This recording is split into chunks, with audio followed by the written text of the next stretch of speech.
हाँ जी स्टूडेंट, आज हमारा फॉरेन एक्सचेंज रेट का सेकंड पार्ट स्टार्ट हो रहा है। फर्स्ट पार्ट में मैंने आपको फॉरेन एक्सचेंज रेट का मीनिंग और एप्रिसिएशन और डेप्रिसिएशन के बारे में बताया था। आज के हमारे इस वीडियो में हम स्टार्ट करेंगे types of foreign exchange rate. Foreign exchange rate के कितने पार्ट होते हैं, बहुत ही इंटरेस्टिंग। जैसे हमने आपको एप्रिसिएशन और डेप्रिसिएशन पढ़ाया था, वैसे ही फॉरेन एक्सचेंज रेट के 3 पार्ट होते हैं। Number 1 fixed exchange rate. Number 1 पे आप करेंगे fixed exchange foreign exchange rate. नाम से ही पता चल रहा है ये ऐसी फॉरेन एक्सचेंज रेट है जो फिक्स रहती है, यानी इसको जो डिसाइड करता है वो फिक्स करता है गवर्नमेंट। इसको नो अनदर कोई और अथॉरिटी नहीं, इसको गवर्नमेंट की अथॉरिटी ही फिक्स करती है। इसके लिए सबसे बड़ा है कि ये बहुत ज्यादा फिक्स रहती है, तो नेचुरली आपको जो चीज फिक्स होती है ना वो स्टेबिलिटी मेंटेन करती है। यानी आज आपको गवर्नमेंट जो है, आपको मालूम है कि हमारे यहाँ पर ये एक्सचेंज रेट है, तो नेचुरली आपको फॉरेन कोई भी अगर ट्रेड करना है तो आपको उसमें कोई भी रिस्क नहीं रहेगा, वो स्टेबल रहेगी। लेकिन इसके लिए स्टेबिलिटी को मेंटेन करने के लिए गवर्नमेंट को बहुत ज्यादा अपने गोल्ड के रिजर्व को मेंटेन करना पड़ता है। अब फिक्स एक्सचेंज रेट किसी भी उसमें फिक्स हो सकती है, या तो गोल्ड में हो सकती है या किसी सम एक्सटर्नल करेंसी जो भी होती है वो IMF डिसाइड करते हैं, वो भी डिसाइड हो सकता है। तो fix exchange rate it is that rate of exchange which is fix by the government. और क्योंकि ये फिक्स रहती है, ये तब तक चेंज नहीं होगी जब तक गवर्नमेंट इसको दोबारा अपने आप चेंज ना करे। तो नेचुरली स्टेबिलिटी, गवर्नमेंट का मेन मोटिव होता है इसको स्टेबल रखना, और स्टेबिलिटी को मेंटेन करने के लिए गवर्नमेंट को बहुत ज्यादा गोल्ड रिजर्व या कोई भी सम एक्सटर्नल करेंसी का जो भी होगा उसका रिजर्व मेंटेन रखना पड़ता है। अब एक बात और है, जब गवर्नमेंट अपनी डोमेस्टिक करेंसी की वैल्यू को अगर दूसरी करेंसी की वैल्यू के साथ वैल्यू ऑफ फॉरेन करेंसी के साथ जब करती है तो फिक्स करती है, तो उसे पैगिंग कहते हैं। पैगिंग मतलब जब value of domestic currency fixed in terms of value of another currency. लेकिन अगर गवर्नमेंट वैल्यू ऑफ करेंसी को फिक्स करती है या तो गोल्ड में या सम किसी गोल्ड में करती है या सम एक्सटर्नल किसी भी कंट्री की करेंसी के साथ कर सकती है, तो उसे हम कहते हैं उसकी पैरिटी वैल्यू। पैरिटी वैल्यू यानी अगर गवर्नमेंट ने अपनी वैल्यू ऑफ करेंसी को या तो गोल्ड में या सब एक्सटर्नल किसी फॉरेन करेंसी के साथ फिक्स कर दिए, सपोज करिए US डॉलर के साथ, तो हम उसे नाम देते हैं पैरिटी, वो उसकी पैरिटी वैल्यू कहलाती है। तो हमने फर्स्ट पार्ट पढ़ा फिक्स एक्सचेंज रेट। ये हमारा फिक्स एक्सचेंज रेट वो सिस्टम होता था जब गवर्नमेंट इसे डिसाइड करती थी, इसमें स्टेबिलिटी मेंटेन रहती है, और स्टेबिलिटी को मेंटेन करने के लिए गवर्नमेंट को बहुत ज्यादा अपने पास गोल्ड रिजर्व रखने पड़ते हैं। लेकिन एक बात और बता दूं, ये तभी फिक्स एक्सचेंज रेट सिस्टम जो है वो गोल्ड स्टैंडर्ड सिस्टम में हुआ करता था। लेकिन गोल्ड स्टैंडर्ड अब उसके बाद तो गोल्ड धीरे धीरे इतना रहा नहीं, तो 1960 में ब्रेटन वुड सिस्टम आया था। ब्रेटन वुड सिस्टम में फिर हमारा उसमें पैगिंग स्टार्ट हुई थी, लेकिन ये इतना हमारे सिलेबस में नहीं है और इसके लिए हम इसको ज्यादा नहीं पढ़ेंगे। लेकिन एक बात पढ़ ली आपने कि जो फिक्स एक्सचेंज रेट सिस्टम है वो गवर्नमेंट डिसाइड करता है, तो इसके भी ऐसे जैसे आपने करेंसी एप्रिसिएशन और करेंसी डेप्रिसिएशन पढ़ा था, ऐसे ही हमारा होता है डीवैल्यूएशन एंड रीवैल्यूएशन। डेप्रिसिएशन में हमने क्या पढ़ा था, यहाँ पर हमारी वही सेम डिफाइन आएगी लेकिन थोड़ा सा बदल जाएगा। When the value of domestic currency decrease in terms of foreign currency. ठीक है, ये तो हमने डेप्रिसिएशन में पढ़ा था ना। लेकिन यहाँ पर आप लिख देंगे बाय गवर्नमेंट, यानी यहाँ गवर्नमेंट जानबूझ के अपनी डोमेस्टिक करेंसी को वो दूसरों फॉरेन करेंसी से डिक्रीज करवा देती है उसकी वैल्यू को। यानी कि अगर डॉलर पहले 670 का था तो जानबूझ के गवर्नमेंट ने उसको 75 रुपीज में करा। ऐसे गवर्नमेंट तब करती है जब उसका BOP बहुत घाटे में चल रहा होता है, और इसका इफेक्ट यही आता है जैसे हमने डेप्रिसिएशन में देखा था कि इम्पोर्ट फॉल हो जाते हैं बट एक्सपोर्ट राइज हो जाते हैं। तो गवर्नमेंट का मेन मोटिव अपने बैलेंस ऑफ पेमेंट को ठीक करना होता है, और वो जानबूझ के अपनी कंट्री की वैल्यू को डिक्रीज कर देती है in relation to foreign currency में। क्यों? क्योंकि ताकि उस कंट्री के लोगों के लिए बाहर की जो चीजें हैं वो महंगी हो जाएं, वो उसे कम खरीदें, और लेकिन एक्सपोर्ट उसके बढ़ जाएं। ऐसी रीवैल्यूएशन में क्या होगा, जब आपकी करेंसी की जो डोमेस्टिक करेंसी की जो वैल्यू है वो एक्सटर्नल करेंसी के रिलेशन में इंक्रीज कर जाती है। यानी पहले वो डॉलर मतलब हमारे लिए 70 का था, तो आज वो गवर्नमेंट ने उसको 65 में फिक्स कर दिया। इसका मेन मोटिव गवर्नमेंट का होता है कि इम्पोर्ट जो है वो बढ़ने बढ़ने चाहिए और एक्सपोर्ट कम हो जाए। तो ये भी फिक्स का पार्ट है, क्योंकि यहाँ पर डेप्रिसिएशन और एप्रिसिएशन वो हमारे फ्लेक्सिबल एक्सचेंज यानी कि वो आज की डेट के हैं, लेकिन डिवैल्यूएशन और रीवैल्यूएशन हमारे गवर्नमेंट जब इनको करती है। तो इंडिया में 20 जुलाई 1991 को लास्ट हमारा डिवैल्यूएशन किया गया था, 20 जुलाई 1991 को। उसके बाद आज तक हमारा नहीं। तो एक बोर्ड के लिए क्वेश्चन बहुत बहुत इंपॉर्टेंट है और बोर्ड में बहुत बार आया हुआ है। उसका टॉपिक का नाम है what is the difference between devaluation and depreciation. Devaluation, जब आपकी कंट्री की जो करेंसी है उसकी वैल्यू कम हो जाती है in terms of foreign currency, दोनों में यही आएगा क्या, when the value of domestic currency decrease in relation to foreign currency, same आएगा in relation to foreign currency. यहाँ पे ये लिख देती हूं मैं, when the value of domestic currency decrease in relation to foreign currency. लेकिन फिर ऐसा क्या है दोनों में, नहीं फर्क बहुत है। ये जो है हमारा यहाँ पर बाय गवर्नमेंट होता है, यहाँ पर इसको गवर्नमेंट जानबूझ के करती है, जबकि यहाँ पर बाय मार्केट फोर्सेस होता है। यहाँ पर ये अपने आप हो जाता है, इसमें किसी का इंटरवेंशन नहीं होता। इसमें गवर्नमेंट का फुल इंटरवेंशन होता है, जिसमें इसमें कोई भी गवर्नमेंट का इंटरवेंशन नहीं होता। इसमें मार्केट फोर्सेस का कोई रोल नहीं है, मार्केट फोर्सेस होता फ्री, जबकि डिमांड एंड सप्लाई का कोई रोल नहीं है। यहाँ पर ना डिमांड का रोल है ना सप्लाई का रोल है, जबकि यहाँ पर फुली कंट्रोल जो है वो मार्केट फोर्सेस से होता है। आपने न्यूज़पेपर में पढ़ा होगा ना कि सुबह आपका डॉलर का रेट कुछ और होता है और शाम को कुछ और। तो यानी अभी हमने एक ही टाइप पढ़ा, तो वो था हमारा फिक्स एक्सचेंज रेट। सेकंड हम पार्ट पढ़ने जा रहे हैं फ्लेक्सिबल एक्सचेंज रेट। फ्लेक्सिबल, जिसको हम फ्लोटिंग भी कहते हैं, या हम इसको मार्केट रेट ऑफ एक्सचेंज भी कह सकते हैं, मार्केट रेट ऑफ एक्सचेंज। तो इसकी डिफाइन क्या बन गई, बिल्कुल ये इक्विलिब्रियम प्राइस में हमारी कमोडिटी जो फ्री मार्केट में डिसाइड होती है, यानी it is that exchange rate, it is that exchange rate which is determined by the market forces of, market forces कौन कौन से होते हैं, by the market forces of demand and supply. यानी जहां पर डिमांड एंड सप्लाई, किसकी supply और डिमांड, ऑफ फॉरेन करेंसी, जितनी भी डिफरेंट करेंसीज हैं फॉरेन की, in the foreign exchange market, in the foreign exchange market. यानी मार्केट में जहां डिमांड और सप्लाई, फ्लेक्सिबल एक्सचेंज रेट में डिमांड और सप्लाई जहां पर एक दूसरे के इक्वल होती हैं, वहां पर हमारी फ्लेक्सिबल एक्सचेंज रेट डिसाइड होती है। Flexible exchange rate is that rate which is fix by the government. वो फिक्स में हमारा गवर्नमेंट फिक्स करती है, जबकि फ्लेक्सिबल में कौन डिसाइड करता है, हमारी फ्लेक्सिबल में गवर्नमेंट का कोई भी इंटरवेंशन नहीं होता। There is no official government intervention. Flexible exchange rate का दूसरा नाम फ्लोटिंग एक्सचेंज रेट भी होता है, और ये मार्केट फोर्सेस में, यानी जहां डिमांड एंड सप्लाई के जहां इंटरसेक्ट करते हैं। तो यानी आपने एक टॉपिक और तैयार कर लिया कि फिक्स्ड और फ्लेक्सिबल में क्या फर्क है। फिक्स में हमारा जो एक्सचेंज रेट है वो हमारी कौन डिसाइड करती है, गवर्नमेंट। यहाँ पर कौन डिसाइड करती है एक्सचेंज रेट, मार्केट फोर्सेस, है ना। मैंने अभी आपको पहले भी ये वाला दिया है, इसमें गवर्नमेंट का फुल इंटरवेंशन होता है, इसमें गवर्नमेंट का कोई भी इंटरवेंशन नहीं होता, क्योंकि फिक्स एक्सचेंज रेट में हमारा क्या होता है, हमारी गवर्नमेंट का फुल इंटरवेंशन होता है, क्योंकि फिक्स में आपका कोई भी, आपकी स्टेबिलिटी मेंटेन रहेगी, इसलिए ये बहुत ज्यादा स्टेबल होती है।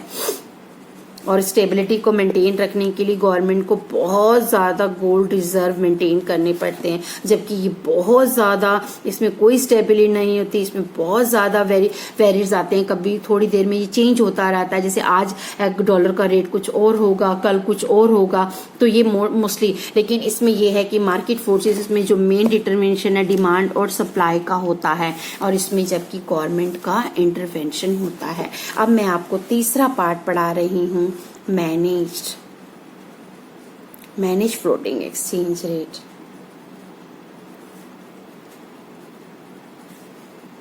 क्यों ना आपको मैनेज फ्लोटिंग एक्सचेंज रेट से पहले एक छोटी सी स्टोरी सुनाई जाए। मैं आपको एक एग्जांपल देती हूँ। मान लीजिए आप एक स्विमिंग पूल के किनारे पर खड़े हुए हैं, ठीक है।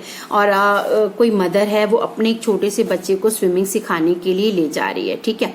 लेकिन फर्स्ट डे है तो मदर को बहुत डर लग रहा है उसको स्विमिंग में कि बहुत ज्यादा मेरा बेटा गिर ना जाए। तो वो क्या करती है, अपने बेटे का हाथ टोटली ग्रिप करके रखती है, ना उसे ज्यादा वेरी नहीं करने देती, बिल्कुल उसको फिक्स मतलब पकड़ के रखती है, ठीक है। क्योंकि वो डरती है कि कहीं मेरे बच्चे का हाथ छूटने से मेरे बच्चे को कहीं डूब ना जाए, ठीक है। लेकिन दूसरा है, उसको जो कोच है वहां पर, है ना, कोच होते हैं ना वहां पर, वो डांट देता है कि मैडम अगर आप ऐसे करोगे तो आपकी जो बच्चा है वो तो कभी स्विमिंग सीख ही नहीं पाएगा, ठीक है। उसकी मदर अगले दिन क्या करती है, उसको ले जाती है और उसको बिल्कुल टोटली फ्री छोड़ देती है, ना उसको देखती तक भी नहीं है कि कहाँ वो डाउन हो रहा है ना कुछ। तो ऐसे तो ये भी बहुत ही गलत था। लेकिन उसको लगा, फिर कोच ने कहा मैडम आप इतना भी केयरलेस नहीं हो सकते। तीसरे दिन उसकी मदर ने क्या किया, अपने बच्चे को छोड़ दिया, लेकिन टोटली सुपरविजन के अंदर। वो उसका ध्यान रख रही थी, सुपरवाइज कर रही थी कि कहीं मेरा बच्चा डूब तो नहीं रहा।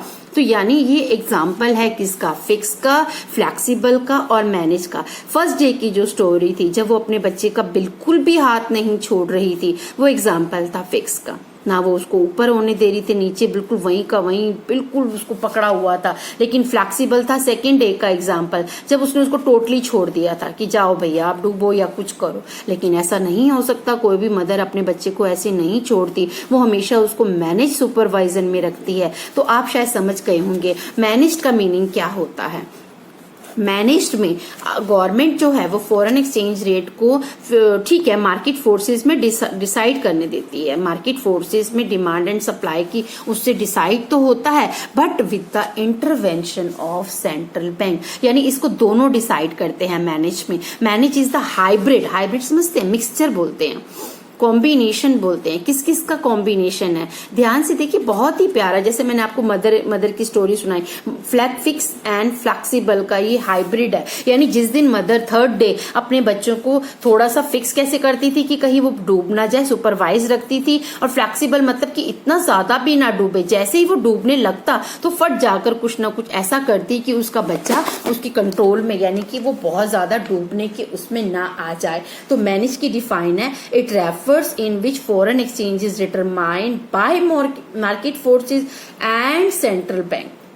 ठीक है, एक बार आप देखिए, it is that exchange rate which is, ध्यान से, बहुत बिल्कुल मदर की story, which is the determined by, कौन डिटरमाइन करता है इसको, मार्केट फोर्सेस। ये तो यहाँ तक की डिफाइन तो हमारी हो गई फ्लेक्सिबल की, मार्केट फोर्सेस एंड, अब आ जाइए, मम्मी आ गई, छोड़ती नहीं है ना जैसे, and central bank influences, influence करेगा, इन्फ्लुएंस द एक्सचेंज रेट।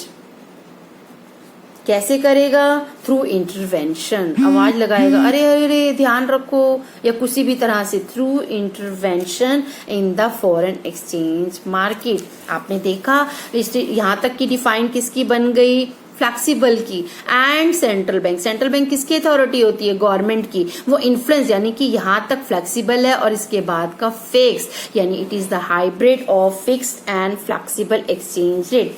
अब बात करते हैं कि सेंट्रल बैंक कैसे इन्फ्लुएंस लाएगा, ये बहुत इंपॉर्टेंट बात है, ठीक है। जब फ्री छोड़ दिया उसमें तो कोई सोचने की बात नहीं है, लेकिन सेंट्रल बैंक कैसे तो आएगा, मैंने आपको कहा था फिक्स में ना, इसमें गवर्नमेंट की अथॉरिटी जब इंटरवेन करती है तो उसके लिए इनको फॉरेन एक्सचेंज रिजर्व मेंटेन करने पड़ते हैं। फॉरेन एक्सचेंज रिजर्व, यानी कि मैंने आपको पीछे भी बताया था कि जब फिक्स होती है तो आपके पास रिजर्व रहने चाहिए, तभी तो आप उसको करोगे। और रिजर्व रखने के लिए आपको क्या करना पड़ेगा, जो भी उसकी आप सोचते हैं कि फॉरेन एक्सचेंज रेट ये टारगेटेड वैल्यू होना चाहिए, इससे ज्यादा नहीं डूबना चाहिए, उसको हम आप मैनेज करते हैं। कैसे करेंगे वो मैं आपको सिखाती हूँ। देखिए कैसे मैनेज, क्लियर तो हो गया होगा ना स्विमिंग की स्टोरी से। कितनी सिंपल सी स्टोरी थी कि फर्स्ट डे मैं उसको बिल्कुल भी नहीं छोड़ रही थी, वो फिक्स। सेकंड डे मैंने उसको बहुत ज्यादा छोड़ दिया, तो नहीं, वो भी गलत था। थर्ड डे मैंने मैनेज रखा, उसको तैरने तो दिया, उसका हाथ तो नहीं पकड़ा, बट मैं उसके ऊपर देख रही थी कि कहीं वो बहुत ज्यादा, यानी कि अगर अब हम यहाँ रिजर्व मेंटेन करके रखता है सेंट्रल बैंक, जैसे ही उसको लगता है कि $1 मान लीजिए पहले 70 का था और आवाज अचानक से वो 80 का हो रहा है, यानी आपकी फॉरेन एक्सचेंज रेट बहुत ज़्यादा फॉल होती जा रही है, उसकी वैल्यू कम होती जा रही है, उसकी वैल्यू। तो फॉरेन जो सेंट्रल बैंक है वो अपने रिजर्व को बाहर निकालना शुरू कर देगा। रिजर्व बाहर निकालने से उसकी सप्लाई बढ़ेगी, सप्लाई बढ़ने से जो है हमारी जो फॉरेन एक्सचेंज रेट है वो आज हमारी 70 मतलब पहले जो 70 से 80 हो गई है वो उससे कम हो जाएगी, यानी उसको हमारी जो प्राइस है वो उसका ठीक हो जाएगा। लेकिन अगर आपको लगता है कि $1 आज 70 का है और अब अचानक से वो 65 का आ गया, यानी आपकी करेंसी की वैल्यू एप्रिसिएशन हो गई, तो आप इसे खरीद कर, जब सस्ता होता है डॉलर, आप उसको खरीद कर रिजर्व में डालना शुरू कर देते हैं। सेंट्रल बैंक उसको खरीदता है और उसको अपने स्टॉक को बढ़ा देता है। ये होती है सेंट्रल बैंक का इन्फ्लुएंस। दोबारा जब फॉरेन एक्सचेंज रेट बहुत ज्यादा उसका प्राइस बढ़ता जा रहा है, पहले 70 है और आज 80, इतना नुकसान, तो सेंट्रल बैंक फटाफट आकर अपने रिजर्व को निकालेगा। लेकिन जब उसको लगता है डॉलर आज सस्ता हो रहा है, फायदे का सौदा है, तो उसको खरीद कर अपने रिजर्व में मेंटेन रखता है। तो आपने 3 पार्ट पढ़ लिए और मैंने आपको एक बहुत ही सिंपल स्टोरी के थ्रू बताया कि फिक्स क्या होता है, जिसमें टोटली गवर्नमेंट बिल्कुल भी फॉरेन एक्सचेंज रेट को छोड़ती नहीं है। फ्लेक्सिबल में गवर्नमेंट उसको मार्केट फोर्सेस में छोड़ देती है और सप्लाई मैनेज में market forces and central bank उसको, जैसे स्विमिंग पूल की स्टोरी थी ना, बिल्कुल ध्यान रखते हुए करेगी। अब हमारा नेक्स्ट टॉपिक शुरू होता है डिमांड। हम डिमांड क्यों करते हैं, हमें बाहर की करेंसी चाहिए क्यों? फॉरेन एक्सचेंज का मीनिंग क्या था? अपनी करेंसी के अलावा बाहर की जितनी करेंसीज हैं उनकी डिमांड। यानी मान लीजिए हम एक ही करेंसी की बात करते हैं, US डॉलर, हमें US डॉलर चाहिए ही क्यों? सबसे पहला उसका रीजन है for imports of goods and services. ठीक है ना, आपको अगर बाहर की चीजें चाहिए, आपको अपनी कंट्री में वो चीज नहीं मिल रही, तो नेचुरली आपको पेमेंट जो करनी है इम्पोर्ट्स की, वो आपको उन्हीं की करेंसी में करनी पड़ेगी। नंबर 2, आपको वहां पर मान लीजिए इन्वेस्टमेंट करना है। आपको अगर इंडिया वाले चाइना में या इंग्लैंड में या अमेरिका में इन्वेस्ट करना चाहते हैं, तो उनको उनकी करेंसी, इन्वेस्टमेंट इन ROW, कोई लैंड खरीदना चाहते हैं या किसी कंपनी की शेयर खरीदना चाहते हैं, कुछ भी अगर आप इन्वेस्ट कर, 2 टाइप के इन्वेस्टमेंट होते हैं ना, foreign direct investment and foreign institutional investment. किसी भी तरह का इन्वेस्टमेंट करना हो तो उसके लिए आपको फॉरेन एक्सचेंज में पे करना है, यानी डिमांड फॉर फॉरेन एक्सचेंज। तीसरा हो सकता है आपको वहां पर घूमने जाना है, घूमने के लिए भी तो आपको चाहिए होगा ना, फॉर टूरिज्म इन ROW। आपको घूमने जाना है, अमेरिका देखना है, इंग्लैंड की घूमने, बहुत सारे लोग इंडिया से घूमने के लिए जाते हैं, अपने वेकेशन स्पेंड करते हैं, तो भी उनको फॉरेन एक्सचेंज की रिक्वायरमेंट होती है। उसके बाद है हमारा कि आपको यहाँ पर हो सकता है आपके बच्चों को आप वहाँ पर एडुकेशन के लिए भेजना चाहते हैं, तो भी आपको उनकी उसमें पे करनी पड़ेगी। या हो सकता है यहाँ पर जो अमेरिकन रहते हों उनको अपनी फैमिली मेंबर को एक अपनी रेमिटेंस यानी सैलरी भेजनी है, तो भी उनको किस में भेजनी पड़ेगी? डॉलर में। मैं आपको डॉलर इसलिए ज़्यादा बता रही हूँ कि एक ही करेंसी से मैं आपको क्लियर कर सकती हूँ। Imports of goods and services for investment in ROW, है ना, ये हमारे हैं कि जब भी हमें foreign currency, tourism in ROW। और इसके बाद हमारा आता है कि हमें जो है हो सकता है गिफ्ट एंड ग्रांट भेजना हो, किसी को हमें डोनेशन देना हो, gifts and grants to ROW। या हमें हो सकता है किसी को उधार देना हो, वहां पर लैंडिंग टू ROW। ठीक है, उन्हीं की करेंसी में तो हम उनको देंगे। एंड लास्ट है फॉर स्पेक्यूलेटिव मोटिव। स्पेक्यूलेटिव होता है थोड़ा सा, हम बस मार्केट में बहुत सारे लोग होते हैं कि जब उनको लगता है कि डॉलर सस्ता हो रहा है तो वो उसको खरीदना शुरू कर देते हैं, तो इसका मतलब वो डॉलर को बाय कर रहे हैं, परचेज कर रहे हैं। ये है डिमांड। डिमांड मतलब हमें किस किस चीज के लिए फॉरेन एक्सचेंज की रिक्वायरमेंट है। नेक्स्ट टॉपिक है हमारा सप्लाई, कि हमारे पास फॉरेन एक्सचेंज आएगा कहाँ से, है ना, फॉरेन एक्सचेंज की हमारे पास कहाँ से आएगा? तो उसका पहला पॉइंट है, उल्टा कर लीजिए, वहां पर हमारा इंपोर्ट था, यानी जब हम अपनी कंट्री की चीजों को बाहर भेजेंगे, एक्सपोर्ट करेंगे, तो नेचुरली हमें बाहर से पैसा उन्हीं की करेंसी में मिलेगा। सेकंड है इन्वेस्टमेंट फ्रॉम ROW। अगर बाहर वाले हमारे यहाँ पर इन्वेस्टमेंट करते हैं, आपने मेक इन इंडिया प्रोग्राम सुना है ना, उसमें क्या होगा, फॉरेन कंपनीज हमारे यहाँ MNC आएंगी, अपनी टेक्नोलॉजी, अपनी इन्वेस्टमेंट करेंगी, तो नेचुरली बाहर से पैसा आएगा। इन्वेस्टमेंट फ्रॉम ROW, बस वर्ड चेंज हो रहे हैं, वहाँ इम्पोर्ट था या एक्सपोर्ट, वहाँ इन्वेस्टमेंट इन ROW था या इन्वेस्टमेंट फ्रॉम। मतलब इसमें ये देखना है कि हमारी कंट्री में फॉरेन एक्सचेंज का जो है इनफ्लो कैसे होगा, बाहर से पैसा क्या आएगा। और नेक्स्ट पॉइंट आप समझ गए होंगे, अब बाहर बाहर के लोग हमारे यहाँ पर घूमने आ रहे हैं। टूरिज्म फ्रॉम ROW, ताजमहल या हमारे यहाँ की कोई भी म्यूजियम है या जो भी है मोनूमेंट्स है उनको देखने आ रहे हैं। या रेमिटेंस फ्रॉम ROW, आपके पापा या आपके कोई रिलेटिव बाहर जॉब करते हैं तो नेचुरली वो आपको सैलरी भेजते हैं, तो वो भी तो एक फॉरेन एक्सचेंज। ईरान इराक में बहुत सारे हमारे इंडिया के लोग काम करते हैं। या हो सकता है लोग हमारे यहाँ पर इंडिया में एडुकेशन के लिए आ सकते हैं। मेडिकल टूरिज्म, आजकल इंडिया का मेडिकल टूरिज्म बड़ा फेमस हो रहा है ना, उसके लिए आ सकते हैं। हो सकता है आपको कहीं से गिफ्ट्स ग्रांट्स आ रहे हैं, या आप कहीं तो कितने सारे पॉइंट्स बनते जा रहे हैं। बोरोइंग आप IMF से या वर्ल्ड बैंक से ले सकते हैं। सप्लाई में हमें ये देखना होता है कि हमें बाहर का पैसा कहाँ से आ रहा है। ठीक है, अब हम पढ़ते हैं इसके बाद स्पेक्यूलेटिव मोटिव भी पढ़ सकते हैं। स्पेक्यूलेटिव में क्या होता है, आप अपने अब यहाँ पर आज बेचना शुरू कर दिया, आपने सेल करना शुरू कर दिया। हो सकता है आज आपका डॉलर आपको दिख रहा है कि वाह अच्छा खासा 80 का हो चुका है, 70 का, तो आप उस टाइम प्रॉफिट अर्न करने के लिए उसको सेल करना शुरू कर देते हैं। तो these are the sources of demand and supply. अब हम शुरू करते हैं हमारा रिलेशन। हाँ जी, अब मैं आपको पहले एग्जाम्पल बताती हूँ। मैंने आपको पहले भी बता चुकी हूँ, अगर $1 60 का था और आज वो 65 का हो गया तो आपकी जो इम्पोर्ट्स हैं वो क्या हो जाएंगे, महंगे हो जाएंगे, कम, यानी आप डिमांड कम कर देंगे। लेकिन आपके जो एक्सपोर्ट हैं वो बढ़ जाएंगे, यानी कि आपकी सप्लाई बढ़ जाएगी। इसका मतलब जब हमारी FER यानी 60 से 65 हो जाती है तो हमारी डिमांड कम हो जाती है। प्लीज सी द एरो, यानी FER का रेट बढ़ने पर हमारी डिमांड कम हो जाती है। उल्टा करके दिखाऊं, अगर $1 65 से 60 का हो जाए तो कितना अच्छा होगा बताओ बच्चों। FER अगर सस्ती हो जाए तो हमारे इंपोर्ट बढ़ जाएंगे, क्योंकि हमें बाहर की चीजें सस्ती लगेंगी। उल्टे एरो ये शो करते हैं कि there is a negative relationship between FER and demand. कैसे कि आपको मैं डायग्राम सिखाती हूँ। नेगेटिव स्लोप हमेशा डाउनवर्ड से दिखाया जाता है। OX पे हम ले लेते हैं demand and supply of foreign exchange, यहाँ पर हम लेते हैं रेट ऑफ एक्सचेंज। ठीक है, क्योंकि देखिए पहले मान लीजिए यहाँ पर मैं आपको बना के दिखा रही हूँ, $1 यहाँ पर था आपका 70 का। ठीक है, आप इतनी क्वांटिटी की डिमांड करते थे। अब क्या हुआ, डॉलर हो गया 65 का, है ना। आपने पहले से बाहर की चीजें आपके लिए सस्ती हो गई, आपको ज्यादा पे नहीं करना पड़ रहा उल्टा आपको, तो ये आपकी डिमांड बढ़ जाती है। ये डिमांड का यानी अगर फॉरेन एक्सचेंज रेट कम हो जाए तो हमारी डिमांड बढ़ जाती है। इसका मतलब जो DD है वो डाउनवर्ड स्लोपिंग है। ठीक है, अब बात करते हैं सप्लाई की, यानी बाहर से पैसा कैसे आएगा ये भी समझाती हूँ।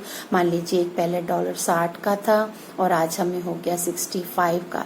हम एक चीज को, कोई भी कमोडिटीज, पेन को बेचते थे, हमें 60 रुपए मिल रहे थे। आज उसी पेन को बेचने से हमें 65 मिल रहे हैं। बाहर से पैसा ज्यादा आ रहा है, इसका मतलब सप्लाई बढ़ जाएगी, है ना। यानी अगर FER का रेट बढ़ गया तो बाहर से पैसा ज्यादा आएगा, और FER का रेट कम हो गया तो सप्लाई कम हो जाएगी। यानी देखिए एग्जाम्पल। ठीक है, आज हमारा डॉलर था 70 का, तो हम इतनी, मैंने वही है OX पे आप लेंगे demand and supply of foreign exchange, और यहाँ पर आप लेंगे रेट ऑफ एक्सचेंज। ठीक है, अब 70 से आपका हो गया मान लो 75, तो आपको बाहर से पैसा कम आएगा, यानी आपका सप्लाई कब हो जाएगा, अपवर्ड। तो there is a positive relation between FER and supply. ठीक है बच्चों, ये हमारा था डिमांड की सोर्सेज एंड सप्लाई, और मेन पार्ट था हमारा रिलेशन। यानी अगर FER, देखिए दोबारा देख लीजिए एरो, FER बढ़ जाती है तो नेगेटिव है तो डिमांड कम हो जाती है, और अगर FER कम हो जाती है तो डिमांड बढ़ जाएगी। ऐसी ही सप्लाई, अगर FER बढ़ गई तो सप्लाई बढ़ जाएगी, और FER कम हो गई तो सप्लाई कम हो जाएगी। आई होप आपको ये वाला टॉपिक समझ आया होगा।